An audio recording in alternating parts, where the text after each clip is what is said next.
Hello everyone, welcome back to my channel. My name's Lee. You're watching Dark Roots Creations and this is my January and February reading wrap up.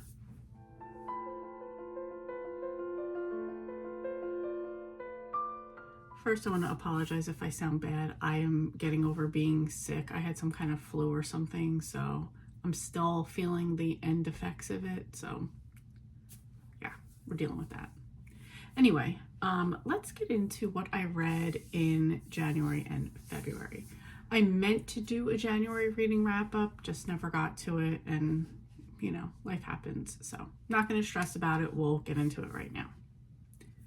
So first book I had, now this is, I heard on somebody's channel, somebody in Killing Time with Cozies, we were talking about books that you had to read in high school, like required reading books. And everybody had read a book called The Lottery by Shirley Jackson. I never had to read that. So everybody was like, oh, it was so disturbing. And, you know, and it was a short book. So I was like, you know what, let me pick this up and just check it out and see what it's about. So I'd also read by Shirley Jackson, I read We've Always Lived in the Castle, or something about that. I think We've Always Lived in the Castle. I didn't really like it, and I didn't really like this one either. So Shirley Jackson is just not for me. This was a horror book.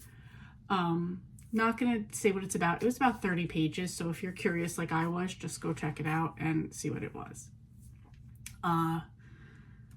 I don't know what I thought it would be. Anyway, we're going to move on. So that was the first book. Then I got into a series that I'm really enjoying right now, and that is the Freedom Valley series by Erin Branscombe, and the first book is Falling in Love. These are like contemporary romance books. So this is about a family who owns an inn, and a little bit on hard times in the first book. A woman that winds up coming to the inn, and like a found family type of scenario that goes on there. She winds up getting into a romance with the owner's son that works there, owns it. Like the mom and the son run things. There's other people that work there too, but anyway, so I really like this. This was like a very cozy town, quaint inn. I really just enjoyed the people. I enjoyed the romance. It's a, I don't know, not spicy romance, whatever. I just really enjoyed it. It was just like the good vibes that I was looking for when you're in winter time and you wanted to enjoy that. I gave the first one 4.5 stars. I didn't read the other ones until February, so we're going to stay in January for right now. Next was my first thriller of the year, and this was The Truth About Devlins by Lisa Scottoline. I gave this one 3.75 stars. It's just that. It's the truth about the Devlins. It's about a family and kind of the secrets of what goes on with them. And I'm going to leave it at that because I'm not wanting to give too much away, especially when it comes to a thriller. So next one I had was my first cozy mystery of the year. I just realized like I jumped genres. It was like horror, romance, thriller, cozy mystery. That book was Fatal First Edition by Jen McKinley. That's number 14 in the Library Lover series. I do love this series. In this one, Lindsay and her husband Sully. Lindsay is the head librarian in Briar Creek. Sully is her husband. Sorry, I'm going to kind of get a lot of coughing out too. They wind up going to some like book conference. There's this rare manuscript that somehow gets into Lindsay's possession for a minute. There is a strangers on the train type of play going on in this story. And there's murder, of course, and Lindsay and Sully work on solving that mystery. Gonna leave it at that. It's a long-running series, one of my favorite cozy mystery series, and I believe there's one more book out in the series that I need to catch up on. I think it's a Christmas one. And I gave that one 3.5 stars. Next I started continuing in the Chesapeake Bay Saga by Nora Roberts. The next one I read was Inner Harbor, which is number 3. Then I did a quick holiday novella, which is The Quinn's Christmas, and Chesapeake Blue, which is number 4. So, number 3, I gave 4 stars. The novella I gave 5, and 4 stars on number 4. And that was it. That wrapped up the series for me on that one. Really enjoyed it. I really enjoyed the Quinns. Real quick recap, it's some brothers, they were all kind of adopted into a family. As they were adults, their dad had adopted another younger son. The father passes away, and they are kind of tasked with taking care of the younger brother while still having their lives. There's romances in this book. There's also an overarching storyline to do with the younger brother. So I really enjoyed that whole series, and there's something about Nora Roberts writing some brothers and just them having to like team up and work together that I really enjoy. Okay, next I had a holiday one. This was One Big Happy Family by Susan Mallory. It's a holiday book about a family around the holidays coming together, and just that. I gave this one 4 stars. Really enjoyed it. And this was one I was supposed to finish in December, but it was on hold, so I was waiting for it. So when it came in, I decided, let me read it anyway. I don't care that Christmas is over. I wanted to get into it. And the last book I read for January was a thriller by Sally Hepworth. This is The Younger Wife.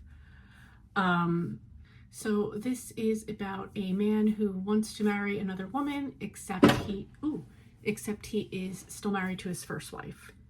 She has dementia, kind of memory loss. So it plays on a fine line right there. And there are 2 daughters from the first marriage that are about the same age as the second younger wife. And their feelings toward the whole situation. So I will leave it at that one. I gave this one 3.5 stars. Which for me, 3.5 stars in a cozy is great. 3.5 stars in a thriller is not so good. This is my second Sally Hepworth, and for right now, I'm not going to make reading the rest of her stuff a priority, but I wouldn't say I'm against it. It's just not what I'm going to push to the front of the line. So I'm going to put up here my 25 in 2025 bingo board and show you what I got done in January. So I was able to get the Nora Roberts trilogy or series finished. I read a Sally Hepworth, I read a Susan Mallory, I read a Lisa Scottolini, and I took White Ivy off of my list. This was a book that I was interested in because it seemed like it was about a older family member teaching a younger one about like heists and cons, and it really didn't turn out to be that at all. So I DNF'd it and I pushed it off the list. So that's fine. I'll move on. I'm good. So this is what it looked like at the end of January, and let's get into February.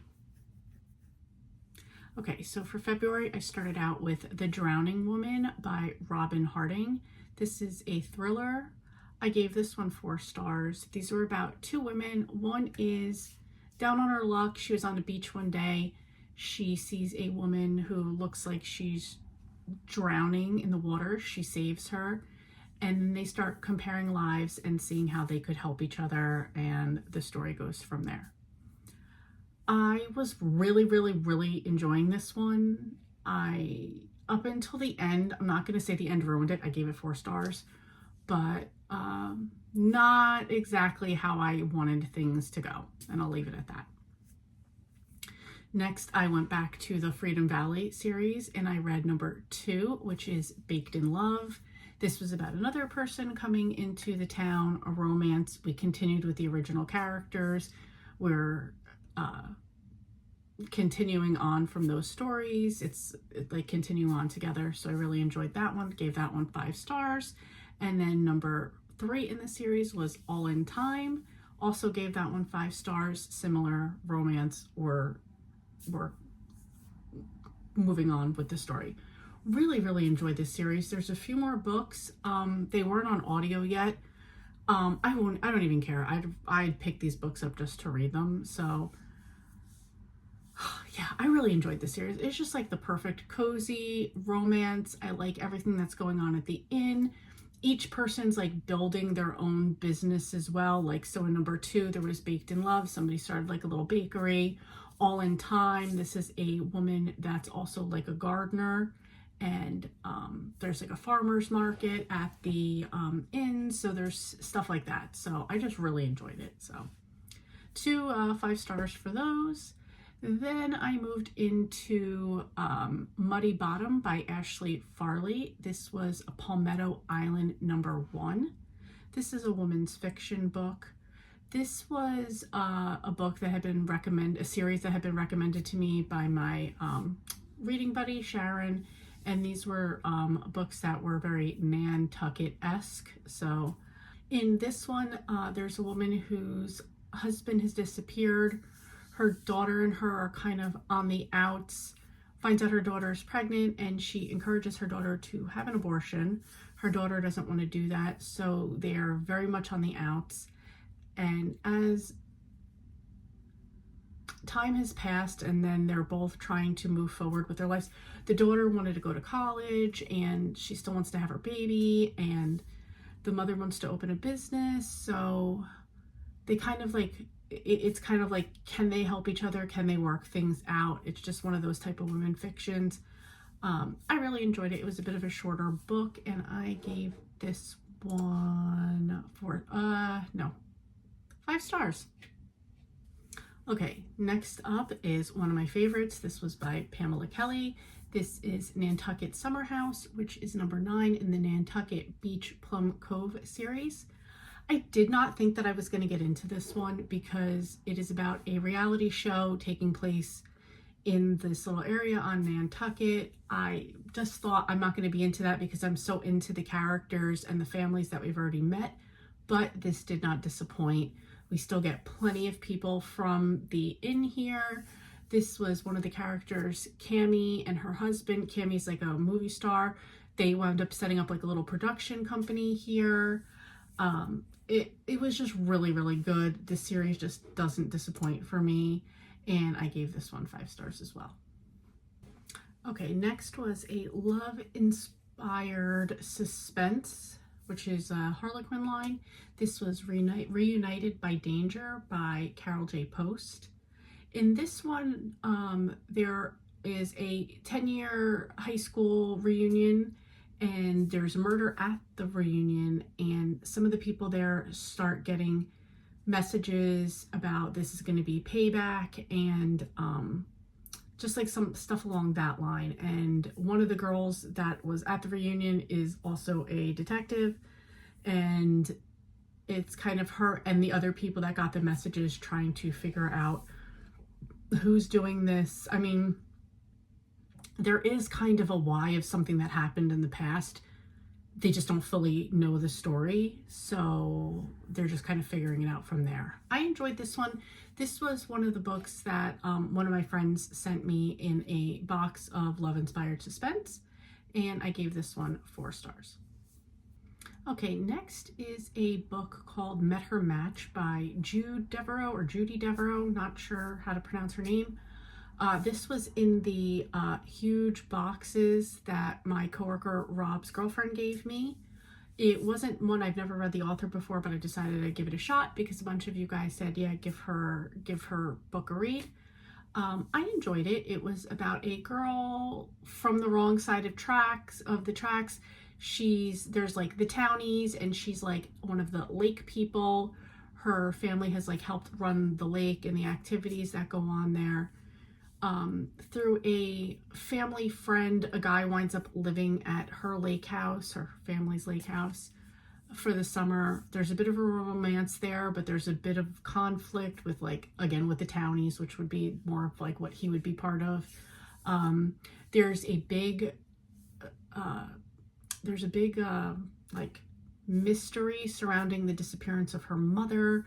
There's like rumors that she ran off with some other dude. Some other people said that like she that's the main story of like what happened. And so like that's kind of been like a reputation that's got thrown on her. And yeah, it's just a story of like over this summer of things that are going on. I enjoyed it. I gave it 4 stars. I would, if another book by this author came across my path, I would probably read it. It was a little longer than what I usually read, but that was okay. Okay, then we went into my hustle weekend where my goal was to read the Midnight Sun series by Debbie Macomber. There's 6.5 books in this. There was Brides for Brothers, The Marriage Risk, Daddy's Little Helper, Because of the Baby, Falling for Him, Ending in Marriage, Midnight Sons and Daughters. I will link the video to the Weekend Hustle where I talk more in depth about these books and my ratings. But I did wind up getting through this in a weekend, which was definitely a hustle for me. I enjoyed the series overall. It is about a group of brothers who they live in Hard Luck, Alaska, which is like 50 miles north of the Arctic Circle. They run a little bush plane service, and they keep losing workers because no women are there and the men are lonely. So they kind of put out ads to create jobs to get women to come there so the men would have some women there, and the stories go on from there. So enjoyed it. I like books set in Alaska. I like Debbie Macomber, so that was 6.5 books right there. Ranging from 3.5 to 4 stars. Okay, next I have The Crash by Frida McFadden. This is her latest book. I didn't think I would get it, but I saw it was like on a special on Hoopla, so I jumped on it, grabbed it. Buddy read this. This is about a woman who is pregnant. She's going to go see her brother. She gets into a crash in a storm, and a man who comes and helps her and takes her in, and his wife who is nursing her back to health. We'll leave it there. I think there was a lot of things in this story that were very obvious that were going to happen, and it kept me interested, but I wasn't super excited while reading it. So I gave this one 3.5 stars. Definitely not giving up on Frida McFadden. Matter of fact, I'm reading The Inmate by her right now. So everything can't be 5 stars. So it was good, but very predictable. And a little ridiculous at the end. I'll say that for sure. I wasn't happy with how it ended. And the last book that I read in February was Daring to Dream by Nora Roberts. This is the first book in the Dream trilogy. This is about 3 girls who all grew up in the same house, the Templeton house. One is a daughter of the very wealthy and influential Templeton family. Another is a niece that wound up living with them, and the other was the housekeeper's daughter. And there is a little side backstory about a woman named Serafina who threw herself off the cliffs of the Templeton property, and she had a treasure hidden away, and that's something that the girls have been following since they were little girls. And so that's kind of like a little bit of a backstory. This was the beginning story about Margot, who is the maid's daughter, and she's very beautiful. She becomes an actress. Things happen. She comes back to Templeton House, falls in love with Josh, who is the Templeton son, heir apparent, and the story goes from there with the girls. There's a lot more that goes on in the story. I really enjoyed it. I gave it 3.5 stars. And maybe I'm saying I really enjoyed it. I only give you 3.5 stars because I'm in book 2 right now, and I just love the continuation. Unfortunately for me, I had accidentally read book 3 first. Don't remember the ending of it, so I'm gonna have to go back and figure out what happens in the third one. But I have about 25 minutes left in the second one right now, so I'm into it right now and I'm really enjoying it. Okay, so here is my bingo board at the end of February. You can see that I checked off the Debbie Macomber one, Sharon's pick for the Palmetto Island book, Pamela Kelly book, The Family, that was another book that I had. Again, I thought it was going to be this like mafia girl book. It turned out to not be that, so I DNF'd it and pushed it out. And then also finished out what or took off what I had left on the 2021-2022 TBR that I had on Goodreads. Whatever I hadn't gotten to, I just let them go. There is kind of a caveat to that, because 2 of the books are actually physical books that I have, two of them. And they're still on my shelves. I haven't gotten rid of them yet, but I definitely took them off the TBRs. So that's where we're standing at right now as far as the February bingo board goes. So anyway, that was my January, that was my February. I believe that's 25 books down right now. Yep, 25 books, not too bad for the first 2 months of the year. Like I said, about 25 minutes left in the book that I'm reading right now, so I will have my first book for March done. We are currently on March 3rd, so anyway, that's it. Thank you guys so much for watching, and I will see you next time. Hey, thank you so much for watching. Your support means a lot to me, and I love connecting with our amazing community. If you enjoy my content, please like and subscribe to stay updated with my latest videos. Thanks again, and I'll see you next time.